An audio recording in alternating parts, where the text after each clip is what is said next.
का introduction chapter रखते हैं, मतलब आज पहला दिन है तो आप पे ज़्यादा प्रेशर नहीं क्रिएट करते हैं, बस एक हल्का सा बातें समझते हैं नॉर्मल से, है ना।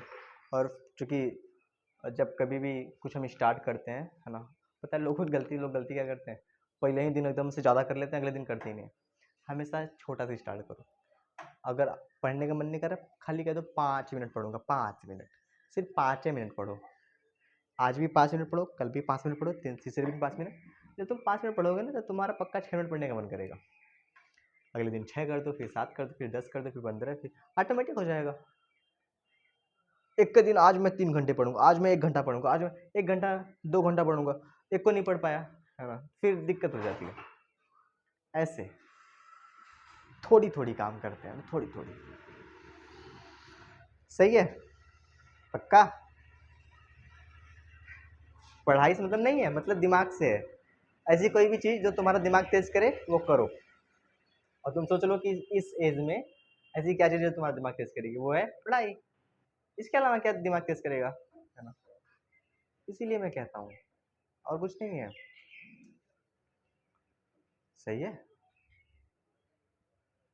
सही है। बोल दो।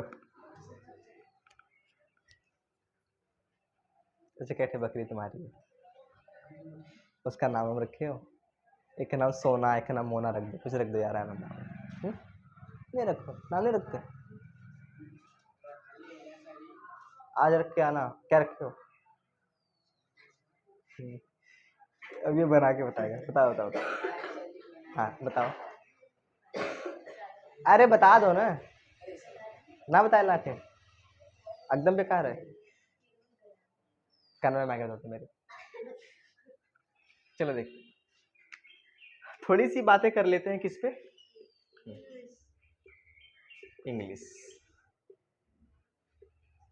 English is not a subject, English is a language. क्या बच्चा? लैंग्वेज, यानी कि भाषा। क्या इंग्लिश पढ़ के हम ट्रेन बना सकते हैं? क्या इंग्लिश पढ़ के हम किसी को इलाज कर सकते हैं? क्या हम इंग्लिश पढ़ के कुछ ऐसा कर सकते हैं? हम इंग्लिश पढ़ के लोगों की बातों को समझ सकते हैं ना, हम उनसे बात कर सकते हैं।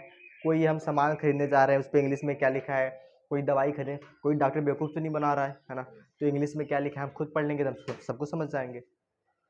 समझ में आया, है ना। कोई आपको इंग्लिश में गाली दे के चला जाए और आपको नहीं आता, पता नहीं चल पा रहा है वो, है ना, तो दिक्कत। English is a language. क्या है? लैंग्वेज। देखो बातें करते हैं। अब जैसे बाकी सब्जेक्ट 100 मार्क्स के, ये भी कितने मार्क्स का है? 100। 70 आपको लिखने पड़ेंगे, 30 आपको स्कूल से मिलेंगे, सबको पता है। देखो इंग्लिश में ना, आपने वो एक हनी सिंह का गाना सुना होगा, 4 बोतल वोट का काम मेरा रोज का, मतलब वो 4 बोतल दारू रोज पीता है ना। तो इंग्लिश में आपको सिर्फ 4 बातें पढ़नी। कितनी बातें बच्चों? 4 बातें, ओनली 4 बातें। कितनी बातें पढ़नी है? 4। इसको मैं कहता हूँ RWGL। क्या कहता हूँ? RWGL। R से मतलब है यहाँ पे, है ना, ठीक है, रीडिंग। क्या है? रीडिंग, है ना। W से क्या मतलब है? राइटिंग, है ना। और G से मतलब क्या है? ग्रामर। G से क्या मतलब है? ग्रामर। और L से मतलब है लिटरेचर। क्या है? लिटरेचर। लिटरेचर का मतलब समझ जाओ किताब। क्या? किताब, है ना, ठीक है। लिटरेचर का जो शुद्ध मतलब होता है, शुद्ध हिंदी होती है, वो होता है साहित्य। क्या होता है? साहित्य। अंग्रेजी के एग्जाम में आपके बस यही 4 बातें आती हैं, है ना। अगर एग्जामिनर जो है, अगर वो आपको रीडिंग सेक्शन दे रहा है, रीडिंग में पता क्या क्या आता है ना, जो मैंने आपको बताया ही है। रीडिंग में आता है अनसीन पैसेज। क्या आता है? Unseen passage. अनसीन पैसेज कितने तरह का होता है? 2। एक खो MCQ वाला और एक खो डिस्क्रिप्टिव वाला। कौन सा वाला? डिस्क्रिप्टिव, है ना, गलत से बोला करो, है ना, ठीक है, किसी को नहीं आता यहाँ पे, है ना। इसको डिस्क्रिप्टिव कहो, डिस्क्रिप्टिव कहो, जो मन करे कह दो, पर कहना इंपॉर्टेंट है। आज डिस्क्रिप्टिव कहोगे, अगले दिन अच्छा कह दोगे। डिस्क्रिप्टिव का मतलब होता है कि जिसका आंसर हमें ढूंढ के लिखना पड़ेगा, टिक नहीं लगाना पड़ेगा। सही बात है, इसकी बातें मैंने आपको बताई है कुछ, है ना। अब मुझे बताओ इसका नाम क्या है, टॉपिक का नाम क्या है? रीडिंग। रीडिंग का मतलब पढ़ना।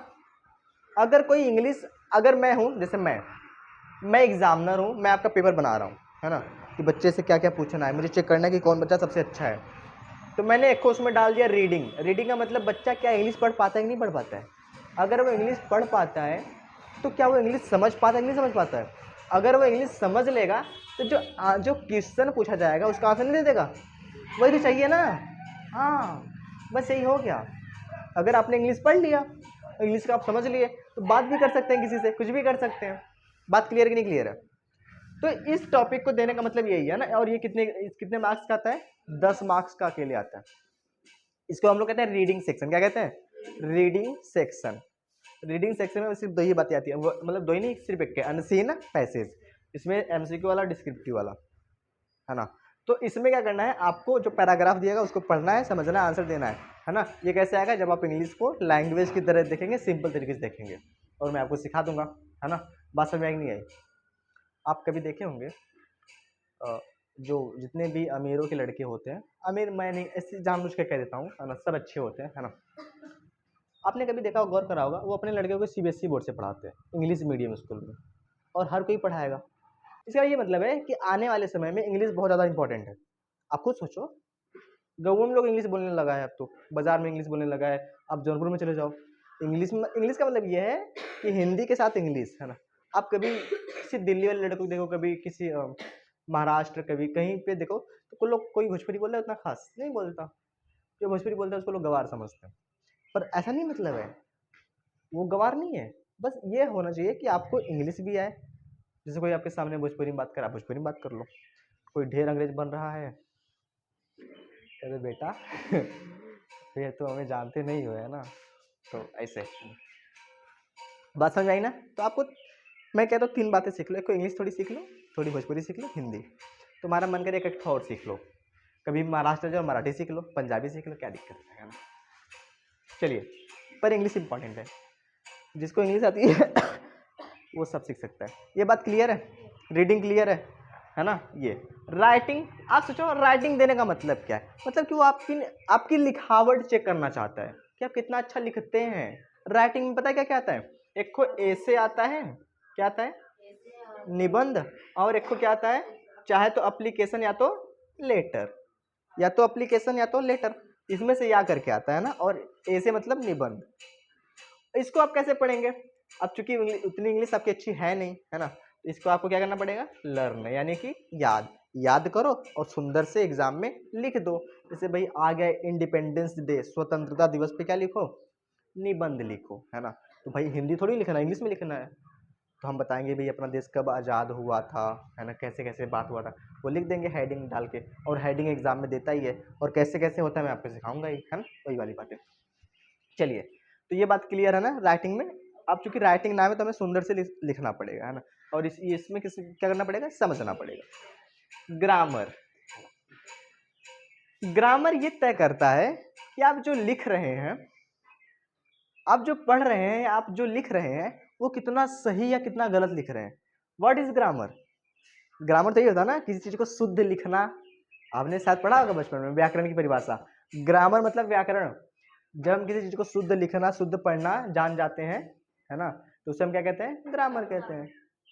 तो ग्रामर में वही छोटी छोटी बातें आएंगी। क्या बातें आएंगी, एक तो होगा बेसिक ग्रामर। क्या होगा, बेसिक ग्रामर, जिसमें आपसे क्या पूछा जाएगा, पार्ट्स ऑफ स्पीच, है ना। भाई नाउन कौन है, प्रोनाउन कौन है, कौन सा टेंस का है, हेल्पिंग वर्ब कौन सी लगेगी, है ना। ये बातें सुनकर डरेंगे नहीं, है ना, मैं आपको बताऊंगा सारी सारी बातें, ठीक है। और दूसरा कौन सा आएगा, नरेशन, वॉइस और पंक्चुएशन। ये तो आपको पता ही है, और इसको मैं सिखाऊंगा ही, सेम जो नॉ में था वही है, ज़्यादा चेंजेस नहीं होंगे।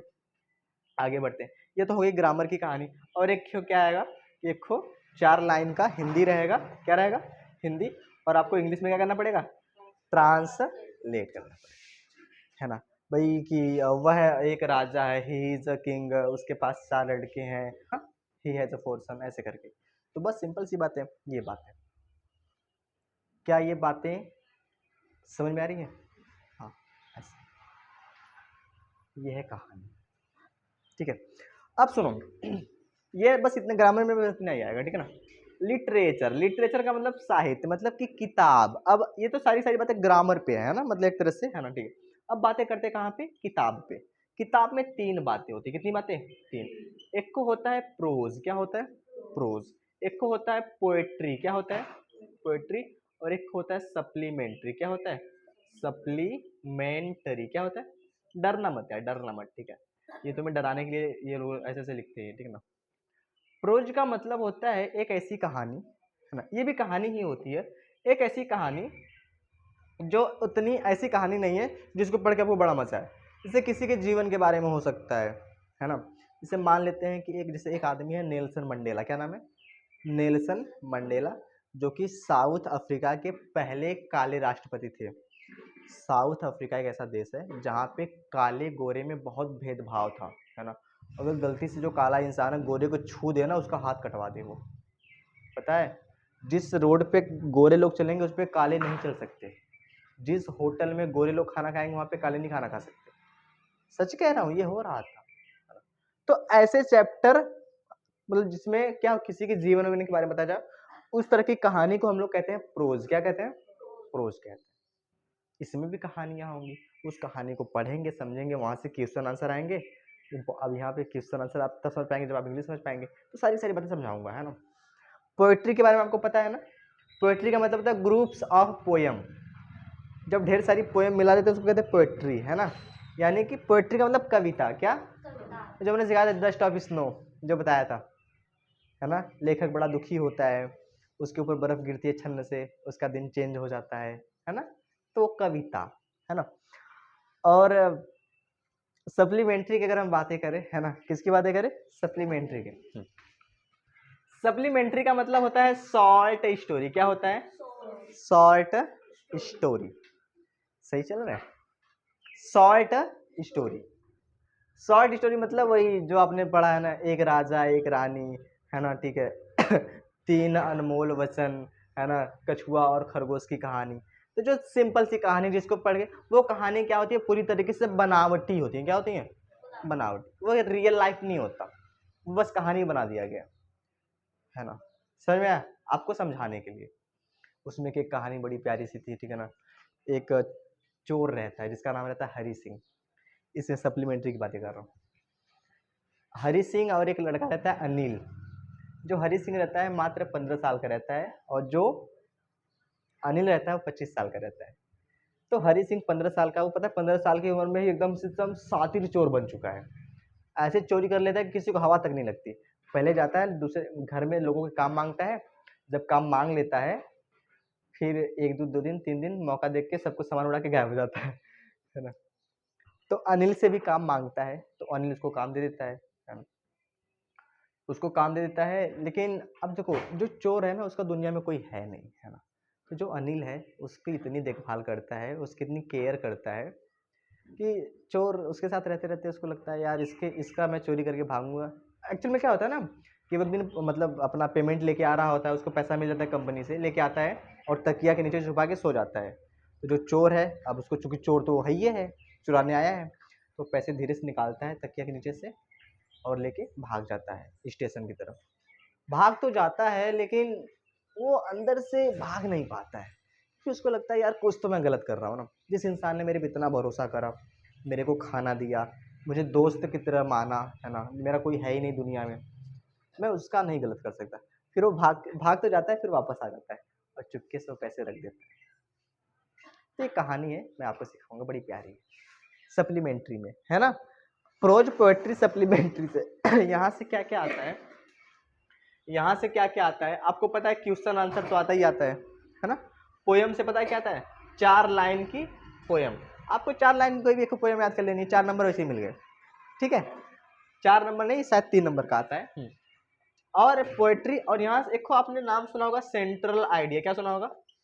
नहीं सुना होगा कोई बात नहीं, मैं सुना दूंगा, है ना? सेंट्रल आइडिया, ये पोयम की बातें कर रहा हूँ। प्रोजेक्ट से क्या होता है भाई? कहाँ मतलब कि क्वेश्चन आंसर आता है ना, कुछ लॉन्ग क्वेश्चन। सप्लीमेंट्री से भी क्या होता है? क्वेश्चन आंसर आता है और बहुविकल्पी प्रश्न आते हैं, है ना? सेंट्रल आइडिया समझते हो? सेंट्रल आइडिया का मतलब ये है, जैसे कि मैंने आपको एक पोयम सुनाई, एक कविता, है ना? लहरों से डरकर नौका पार नहीं होती, कोशिश करने वालों की हार नहीं होती। आप इसका क्या मतलब समझे? क्या मतलब समझे इसका? आप ये समझे ना कि अगर कोई इंसान जी जान से कोशिश करता है तो वो कभी हार नहीं सकता। उस पोएम को पढ़ के अपने बातों में लिख देना और ये मैं लिखवा दूंगा, आपको याद करना है, बात खत्म। बस यही है, ये है पूरी की पूरी किसकी कहानी, इंग्लिश की कहानी। सिर्फ हमें ये, हाँ, इतनी बातें पढ़नी, ठीक है। और इसके अंदर मैं बता सकता हूँ कि प्रोज में कितने चैप्टर हैं, पोएट्री में कितने चैप्टर, सप्लीमेंट्री में, कुल मिला के जान लो कि वो भी कितने हैं, मात्र 15 से 16 चैप्टर होंगे। कितने? 15 से 16, जितना मैथ में है। तो 15-16 चैप्टर यहाँ पे है और थोड़ी बहुत ग्रामर है। बातों ही बातों में सब कुछ सिखा दूंगा, ज़्यादा डरेंगे होते हैं, ठीक है ना। बात एकदम क्लियर है ना, इतना ही पढ़ना है, सही है। ऐसे हमें पढ़ना है। ये पहला दिन था तो मैंने थोड़ी सी बता दिया।